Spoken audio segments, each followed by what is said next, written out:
서울행 기차 안에서 이현우는 이력서가 담긴 서류 봉투를 무릎 위에 올려두고 창밖을 응시했습니다. 오늘은 그에게 중요한 날이었죠. 중소경비업체 최종 면접이 있는 날입니다. 저녁 후 취업 준비를 하며 보낸 시간이 꽤 길었기에 이번 면접은 그에게 매우 중요한 기회였습니다. 기차가 서울역에 도착하자 이현우는 깊게 숨을 들이마시고 자리에서 일어났습니다. 이번엔 꼭 해내야지. 이현우는 마음속으로 다짐했습니다. 이현우는 군 복무 시절 배운 철저한 시간 관리 습관대로 면접 시간보다 1시간 일찍 도착할 계획이었어요. 지하철을 갈아타며 면접 장소까지 가는 경로를 머릿속으로 그려보았습니다. 회사 위치를 확인하고 지하철역에서 내린 이현우는 깔끔하게 다림질된 정장을 입고 면접 준비를 마친 상태였죠. 지하철역을 빠져나와 건널목 앞에 섰을 때였습니다. 갑자기 앞에 있던 노인 한 분이 비틀거리더니 그대로 쓰러지는 모습이 보였어요. 주변 사람들이 놀라 소리를 지르며 뒤로 물러섰습니다. 괜찮으세요? 이현우가 다가가 노인의 어깨를 흔들었지만 반응이 없었어요. 노인의 얼굴은 창백했고 맥박은 미약했습니다. 이현우는 즉시 노인의 상태가 심각하다는 것을 직감했죠. 주변 사람들은 당황한 표정으로 서로를 바라볼 뿐이었습니다. 119에 신고해 주세요. 이현우가 큰 소리로 외쳤습니다. 그는 가방을 내려놓고 노인 옆에 무릎을 꿇었어요. 군 시절 응급처치 훈련이 머릿속에 떠올랐습니다. 이현우는 침착하게 노인의 기도를 확보한 뒤 호흡을 확인했습니다. 호흡이 없다는 것을 확인하자마자 심폐소생술을 시작했죠. 맥박이 약합니다. 누가 도와주세요. 이현우의 외침에도 사람들은 그저 휴대폰으로 상황을 찍거나 수군거릴 뿐이었습니다. 이현우는 흐르는 땀을 신경 쓰지 않고 계속해서 가슴 압박을 이어갔어요. 시간이 얼마나 흘렀을까요? 마침내 노인의 가슴에서 미약한 움직임이 느껴졌습니다. 그리고 얼마 지나지 않아 구급차 사이렌 소리가 들려왔어요. 다행이다. 이현우는 안도의 한숨을 내쉬었습니다. 구급대원들이 도착하여 신속하게 노인을 들것에 실었습니다. 그들은 이현우에게 상황을 물었고 이현우는 자신이 목격한 것과 취한 조치에 대해 설명했습니다. 구급대원 중 한 명이 고개를 끄덕이며 말했어요. 초기 대응이 아주 적절했네요. 군인 출신인가요? 이현우는 고개를 끄덕였습니다. 네, 얼마 전에 제대했어요. 어쩌면 선생님의 응급처치 덕분에 목숨을 건지셨을지도 모릅니다. 정말 잘하셨어요. 구급차가 출발하는 것을 지켜보던 이현우는 문득 시계를 확인했고 그 순간 얼굴이 굳어졌죠. 면접 시간까지 불과 15분밖에 남지 않았습니다. 이현우는 곧바로 뛰기 시작했습니다. 이마에 맺힌 땀을 정장 소매로 닦으며 건물 로비에 도착했을 때 시계는 이미 면접 시간을 10분 넘긴 상태였어요. 숨을 고르며 엘리베이터를 타고 면접장이 있는 층으로 향했습니다. 그의 마음속에는 걱정과 초조함이 교차했죠. 회사 로비에 도착한 이현우는 안내 데스크에 자신을 소개했습니다. 안내원은 잠시 통화를 한 뒤 그를 면접실로 안내했어요. 문을 열고 들어서자 테이블 앞에 앉아 있는 3명의 면접관이 보였습니다. 중앙에 앉은 부장으로 보이는 남성의 표정은 불쾌함을 감추지 않고 있었어요. 이현우 씨, 면접 시간이 오전 10시였죠? 부장의 목소리는 냉랭했습니다. 네, 죄송합니다. 이현우는 고개를 숙였습니다. 지각은 곧 약속을 저버리는 겁니다. 우리 회사는 시간관념이 확실한 인재를 찾고 있습니다. 이현우는 입술을 깨물었습니다. 방금 전 있었던 일을 설명해야 할까 고민했지만 변명처럼 들릴 것 같았어요. 그리고 위급한 상황에서 도움이 필요한 사람을 외면하지 않은 것은 당연한 일이라고 생각했습니다. 네, 이해합니다. 이현우는 짧게 대답했어요. 부장은 잠시 이현우를 관찰하더니 말했습니다. 뭐라도 할 말이 있을 줄 알았는데 그냥 가겠습니다. 죄송하지만 다음 기회에 지원해 보세요. 이현우는 아무런 해명도 하지 않고 고개를 숙여 인사한 뒤 조용히 면접실을 나왔습니다. 복도를 걸어 나오는 그의 발걸음은 무거웠지만 그의 마음은 오히려 담담했어요. 엘리베이터를 기다리며 이현우는 생각했습니다.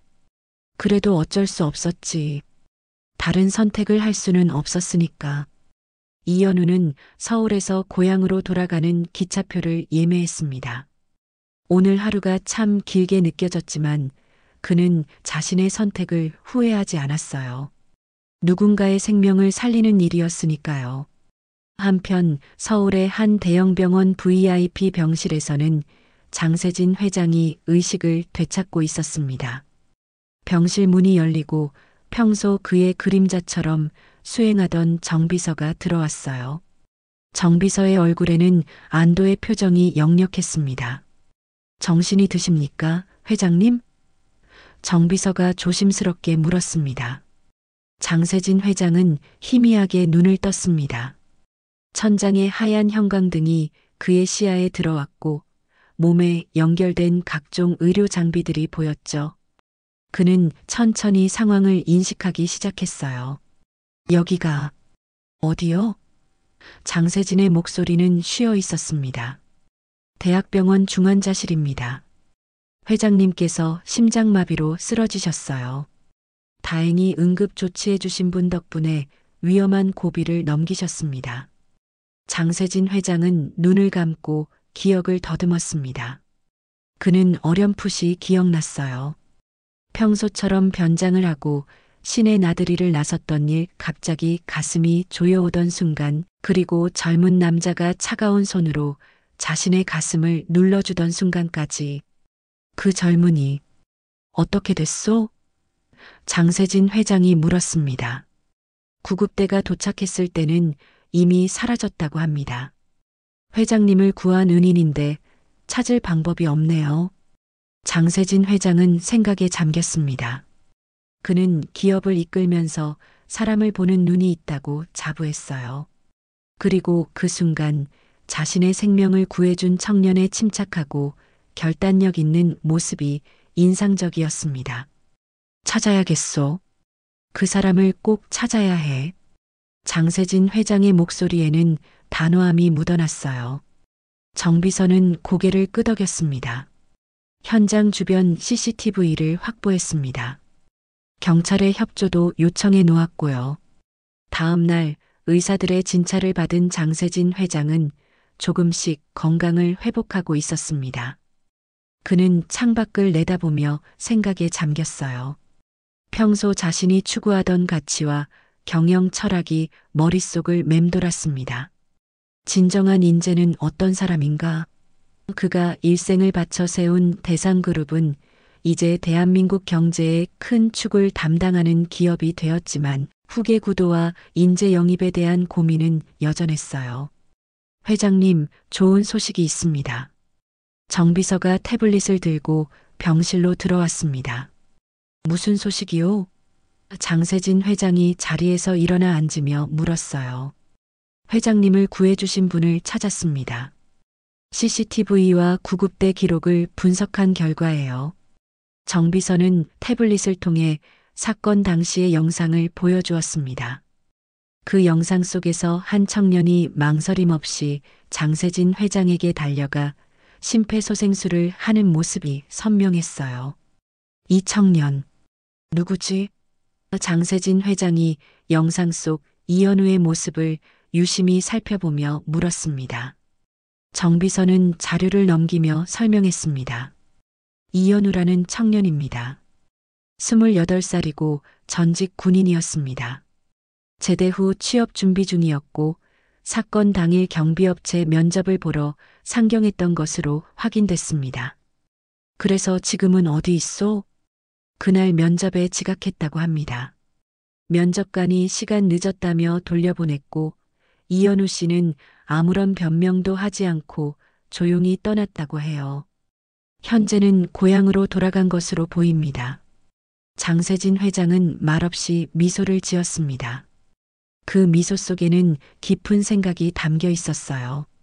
그는 수십 년간 기업을 이끌며 많은 인재를 만났지만 이처럼 자신의 이익보다 타인의 생명을 우선시하고 그것을 당연하게 여겨 변명조차 하지 않는 청년은 흔치 않다고 느꼈습니다. 그 청년, 이름이 뭐라고 했지? 이현우입니다. 이현우. 장세진 회장은 그 이름을 천천히 되뇌었습니다. 우리 그룹에 그런 인재가 필요하오. 어떻게 생각하시오? 정비서는 회장의 뜻을 이해했습니다. 면접을 보지 못한 경비업체는 우리 계열사 중 하나인 대성 시큐리티입니다. 그런가? 운명이군. 장세진 회장의 눈이 반짝였어요. 하지만 그 청년에게는 더 큰 자리가 어울릴 것 같소? 본사 보안본부 쪽이 좋겠소? 정비서는 고개를 끄덕였습니다. 알겠습니다. 연락해 보겠습니다. 며칠 후 이현우는 고향에서 구직 활동을 이어가고 있었습니다. 서울에서의 면접이 실패로 돌아간 후 그는 지역 내 취업 정보를 찾아보고 있었어요. 그런 그에게 한 통의 전화가 걸려왔습니다. 이현우 씨 맞으신가요? 전화 너머로 정중한 목소리가 들려왔어요. 네, 맞습니다만. 저는 대상그룹 인사팀 김 부장입니다. 이현우 씨께 좋은 제안이 있어 연락드렸습니다. 이현우는 혼란스러웠습니다. 대상그룹이라니 국내 최대 기업 중 하나였고 자신이 지원한 적도 없는 회사였으니까요. 죄송합니다만 제가 대상그룹에 지원한 적이 없는데요. 네, 알고 있습니다. 저희가 먼저 이현우 씨를 찾았습니다. 대상그룹 보안본부에서 오퍼를 드리고 싶습니다. 이현우는 더욱 혼란스러워졌습니다. 내일 서울 본사로 와주시면 자세히 설명드리겠습니다. 교통편과 숙소는 저희가 준비해 드릴게요. 이튿날 이현우는 약속된 시간에 대상그룹 본사 앞에 도착했습니다. 거대한 유리 외벽으로 된 본사 건물은 햇빛을 받아 반짝이고 있었어요. 그는 넥타이를 다시 매만지며 깊은 숨을 내쉬었습니다. 여전히 상황이 믿기지 않았죠. 로비에 들어서자 정비서라고 자신을 소개한 중년 남성이 그를 맞이했습니다. 이현우 씨 오신다고 하셔서 기다리고 있었습니다. 이쪽으로 오시죠. 정비서는 이현우를 VIP 전용 엘리베이터로 안내했어요. 이현우는 혼란스러웠지만 묵묵히 따라갔습니다. 엘리베이터는 최상층으로 올라갔고 그들은 회장실 앞에 도착했어요. 잠시만 기다려주세요. 정비서가 문을 두드리고 안으로 들어갔습니다. 이현우는 복도에 서서 주변을 둘러보았습니다. 벽에 걸린 사진들은 대상그룹의 역사를 보여주고 있었어요. 창립자의 사진부터 현 회장에 이르기까지 기업의 성장 과정이 담겨 있었습니다. 잠시 후 정비서가 나와 이현우를 안으로 안내했어요. 들어가시죠. 이현우가 회장실로 들어서자 책상 앞에 앉아있던 노인이 일어섰습니다. 그 순간 이현우는 숨을 멈췄어요. 그 노인은 바로 며칠 전 그가 심폐소생술을 했던 바로 그 노인이었습니다. 할아버지는 그때 이현우의 말이 더듬어졌어요. 장세진 회장은 미소를 지으며 손을 내밀었습니다. 만나서 반갑소, 이현우 군. 자네가 살린 노인이 바로 나요. 이현우는 놀라움을 감추지 못한 채 회장의 손을 잡았습니다. 그의 손은 따뜻했고 힘이 있었어요. 앉게. 장세진 회장이 소파를 가리켰습니다. 이현우는 긴장한 채 소파에 앉았어요. 장세진 회장도 맞은편에 앉았습니다. 이현우 군이 아니었다면 난 이미 이 세상 사람이 아니었을 거요. 정말 고맙소. 아닙니다. 그건 당연한 일이었습니다. 이현우는 겸손하게 대답했어요. 장세진 회장은 잠시 이현우를 유심히 관찰했습니다. 군 출신이라고 들었는데 그날 보여준 침착함과 결단력이 예사롭지 않았소. 특전사에서 복무했습니다. 응급상황 대처는 기본 훈련이었습니다. 장세진 회장은 고개를 끄덕였어요. 그래서 더 궁금해지는군. 왜 자네가 늦은 면접에서 그 상황을 설명하지 않았는지. 이현우는 잠시 생각에 잠겼습니다. 그날의 상황이 떠올랐어요. 변명처럼 들릴 것 같았습니다. 그리고 그건 그저 제가 해야 할 일을 한 것뿐이었으니까요. 이현우는 솔직하게 대답했습니다. 장세진 회장의 눈이 반짝였습니다. 그는 이현우의 대답에 깊은 인상을 받은 듯 했어요. 정말 흥미롭군. 대부분의 사람들은 자신의 행동을 정당화하려 들 텐데. 장세진 회장이 천천히 말했습니다. 자네가 늦은 면접은 내가 책임지지. 그날 면접 보려던 회사가 우리 계열사였다는 건 알고 있나? 이현우는 놀란 표정을 감추지 못했습니다. 몰랐습니다. 대성 시큐리티가 대상그룹 계열사였군요. 그렇소. 하지만 오늘 자네에게 제안하려는 건 그보다 더 큰 자리요. 장세진 회장은 탁자 위에 놓인 서류 폴더를 이현우에게 건넸습니다. 이현우가 폴더를 열자 대상그룹 본사보안본부 책임자 직책에 관한 설명서가 있었어요. 이건 이현우는 서류를 보며 말을 잇지 못했습니다.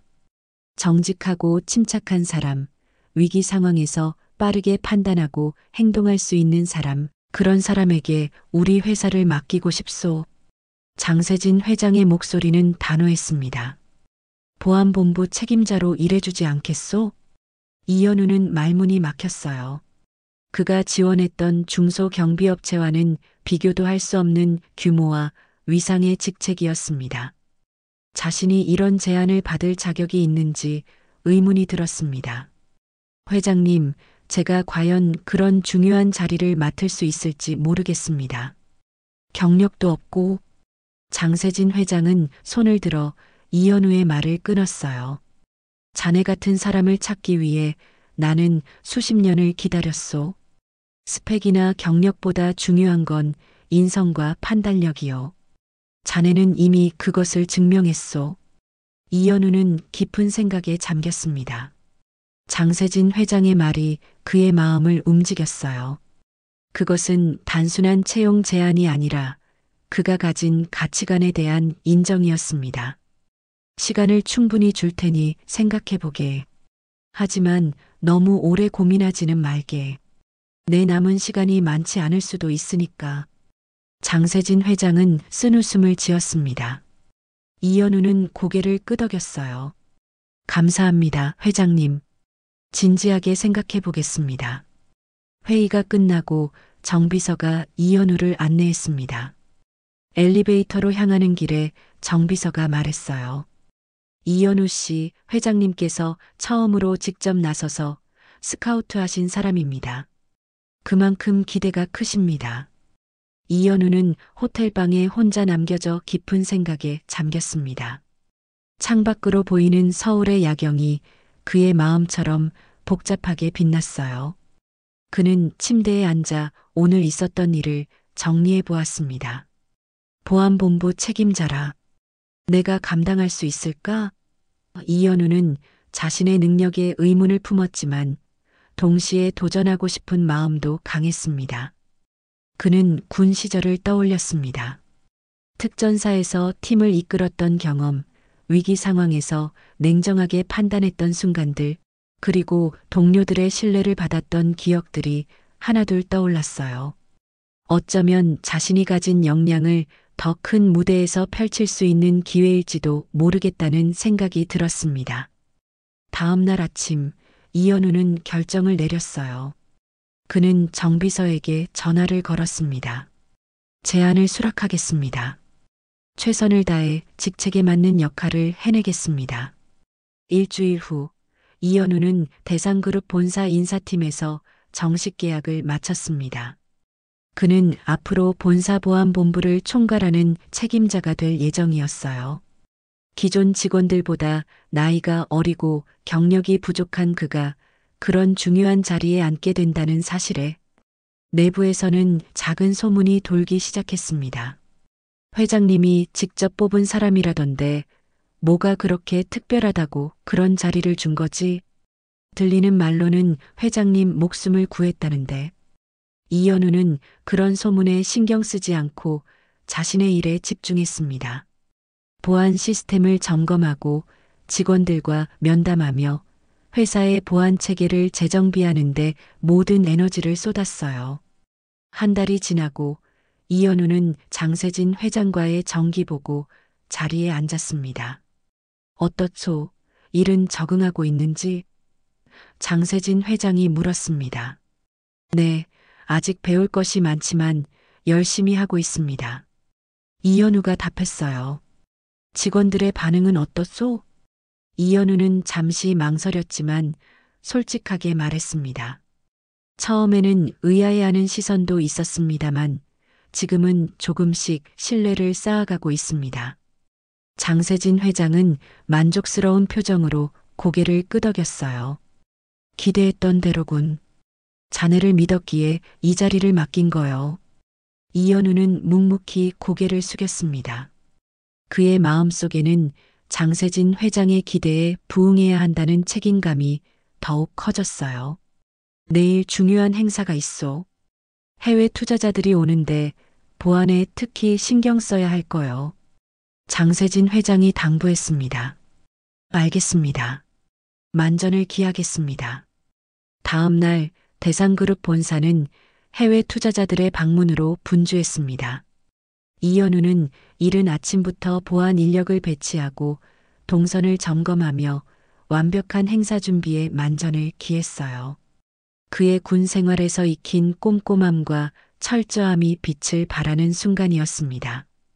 이 구역은 출입 통제를 더 강화해 주세요. VIP들이 이동하는 경로니까요. 이현우는 부하 직원들에게 지시했습니다. 행사가 시작되고 모든 것은 순조롭게 진행되었습니다. 장세진 회장이 해외 투자자들과 함께 본사를 둘러보는 동안 이현우는 그림자처럼 뒤에서 모든 상황을 주시했어요. 갑자기 한 투자자가 갑작스럽게 행동 경로를 이탈했을 때도 이현우는 침착하게 대응했습니다. 선생님, 이쪽이 더 좋은 전망을 보실 수 있습니다. 그는 자연스럽게 투자자를 안내하며 원래 계획된 경로로 돌려놓았어요. 장세진 회장은 그 모습을 보며 만족스러운 미소를 지었습니다. 그의 선택이 옳았다는 확신이 들었죠. 행사가 성공적으로 마무리된 후 회사 직원들 사이에서 이현우에 대한 평가가 달라지기 시작했습니다. 처음에는 의심의 눈초리를 보내던 사람들도 이제는 그의 능력을 인정하게 되었어요. 몇 개월이 지나고 이현우는 대상그룹의 핵심 인재로 자리매김했습니다. 그는 단순한 보안 책임자를 넘어 장세진 회장의 신임을 받는 측근이 되었어요. 어느 날 이현우는 회사 로비를 지나가다가 한 무리의 신입사원들을 마주쳤습니다. 그들은 이현우를 보자 존경의 눈빛으로 인사했습니다. 저분이 바로 그 전설의 이현우 부장님이야. 회장님이 직접 스카우트한 사람이라더라. 한 신입사원이 속삭였어요. 정말요? 어떻게 그렇게 됐대요? 다른 신입사원이 물었습니다. 회장님 목숨을 구했대. 그것도 자기 면접을 포기하면서. 이현우는 그 말을 듣고도 무덤덤한 표정을 유지했습니다. 그에게는 그저 당연한 일이었을 뿐이니까요. 그는 고개를 들고 당당하게 걸어갔습니다. 장세진 회장은 자신의 사무실에서 창밖을 바라보며 생각했습니다. 사람은 위기의 순간에 진짜 모습을 드러낸다. 그리고 그런 사람이 바로 내가 찾던 진정한 인재였다. 이현우의 이야기는 대상그룹 내에서 하나의 전설이 되었습니다. 그것은 단순한 성공 스토리가 아니라 옳은 일을 선택하는 용기와 그 선택이 가져다주는 진정한 가치에 관한 이야기였어요. 그의 사례는 많은 직원들에게 영감을 주었고 회사의 문화를 바꾸어 놓았습니다. 그리고 이현우는 매일 아침 출근길에 자신에게 다짐했습니다. 선한 선택은 결국 가장 멀리 간다. 그날의 선택이 그의 인생을 바꾸었듯이 앞으로도 그는 항상 자신의 양심과 원칙에 따라 행동할 것을 결심했습니다.